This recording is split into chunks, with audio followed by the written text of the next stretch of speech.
هل سبق وحسيت إن في شخص في حياتك بيمتص طاقتك؟ كل ما تتعامل معاه تحس بالإحباط، توتر، أو حتى تبدأ تشك في نفسك. ممكن يكون مديرك، صديقك، قريبك، أو حتى شريك حياتك. والأسوأ إنك ممكن تكون أنت نفسك بتتصرف بطريقة سامة من غير ما تاخد بالك. السؤال هنا إزاي نعرف السلوكيات السامة قبل ما تأثر على حياتنا؟ إزاي نحمي نفسنا منها؟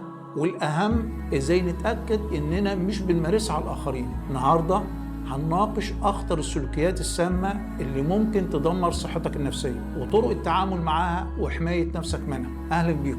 لازم نعرف إيه هي السلوكيات السامة.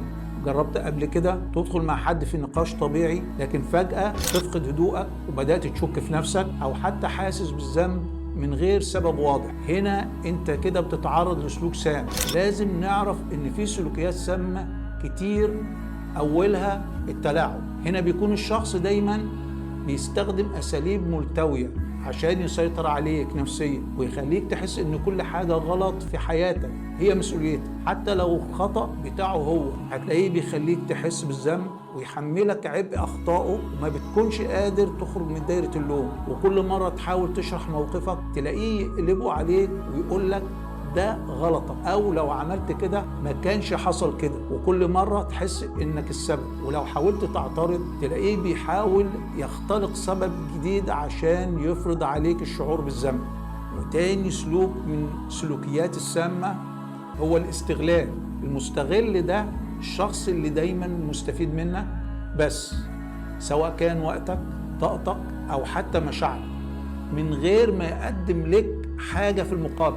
دايما بياخد منك كل اللي محتاجه عشان هو بس اللي يحس بالراحة، لكن لما تكون في حاجة لدعمه هتلاقيه اختفى.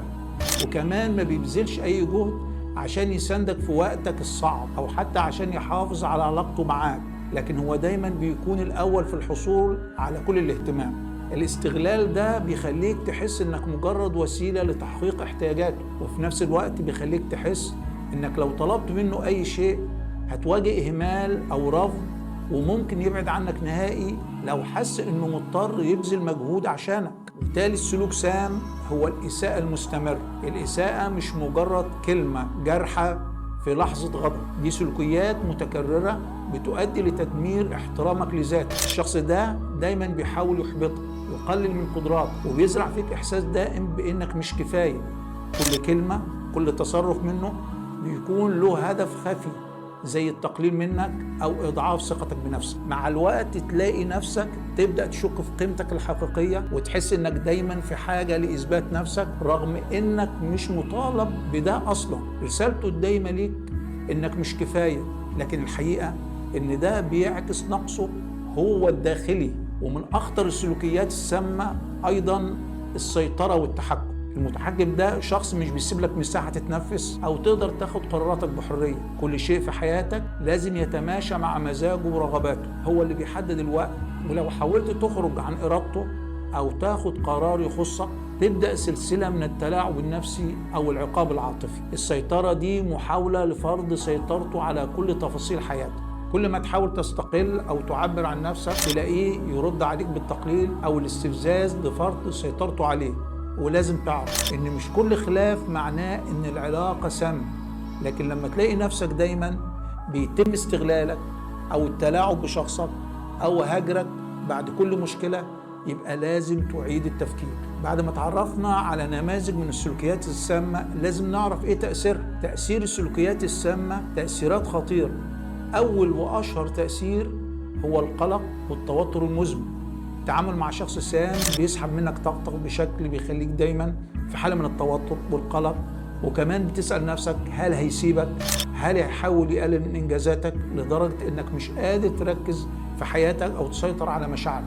وتاني تأثير الاكتئاب وانعدام الثقة بالنفس. السلوكيات السامة بتسبب حالة من التدهور النفسي المستمر، بتحس إنك مش كفاية وإنك مش قادر تعبر عن نفسك بشكل صحيح. مع مرور الوقت ده بيؤدي لتراجع الثقة بالنفس وتحس إن كل اللي بتعمله غير كافي أو مش مهم.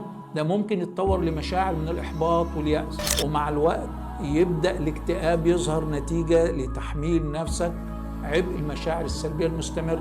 ثالث تأثير للسلوكيات السامة إنه بيوصلك لمشاكل صحية جسدية. لما تكون في علاقة سامة مليانة تلاعب أو إساءة، ممكن تلاقي نفسك في حالة من الضغط المستمر لدرجة إنك تبدأ تصحى في نص الليل ومش قادر تنام تاني، أو تحس بصداع مستمر بسبب التفكير في المواقف السامة. ده مش مجرد شعور، ده تأثير حقيقي بيسيب أثره على صحتك الجسدية، وده بيزيد من معاناتك في كل جوانب حياتك. هناك تساؤل: طب إزاي نتعامل مع السمية في العلاقات؟ أول حاجة لازم نتعلم نقول لأ، مش لازم نرضي الجميع. من حقك ترفض أي شيء بيضايقك أو بيهدد راحتك النفسية. لما تبني حدودك بوضوح بتحمي نفسك من استنزاف طاقتك وبتحافظ على سلامتك النفسية. كلمة لأ مش أنانية زي ما قلنا قبل كده، لكنها وسيلة لتقدير نفسك. وتاني حاجة لازم تختار العلاقات الصحية. مش كل علاقة تستحق الاستمرار، بعض العلاقات بتكون ضارة لدرجة انها بتأثر على حياتك كلها بشكل سلبي. حافظ على الاشخاص اللي بيدعموك واللي بيقدروا مشاعرك واللي بيتعاملوا معاك بإيجابية واحترام. العلاقات الصحية هي الأساس لصحة نفسية جيدة.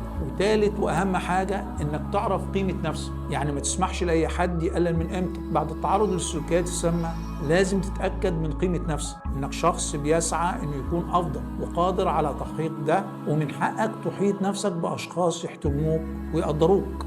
اكيد دلوقتي بيخطر على بالك سؤال: هل ممكن تكون انت الطرف السام؟ قبل ما نحكم على الاخرين لازم نبص على نفسنا. هل في سلوكيات بنمارسها ممكن تضر اللي حوالينا؟ طيب هنعرف منين؟ الاول تسأل نفسك: هل أوقات بتتلاعب أو تسيطر على الآخرين عشان تحقق مصالحك؟ هل ممكن تستهين بمشاعر الناس وتقلل من قيمتهم في مواقف معينة؟ هل بتهرب من المسؤولية وتحمل الآخرين تبعات أخطائك؟ وفي النهاية مش كل تصرف مزعج يعني إن الشخص سام، لكن لو حد بيأذيك نفسيا بشكل مستمر لازم تاخد خطوة لحماية نفسك. صحتك النفسية أولى من أي علاقة. شاركونا التعليق.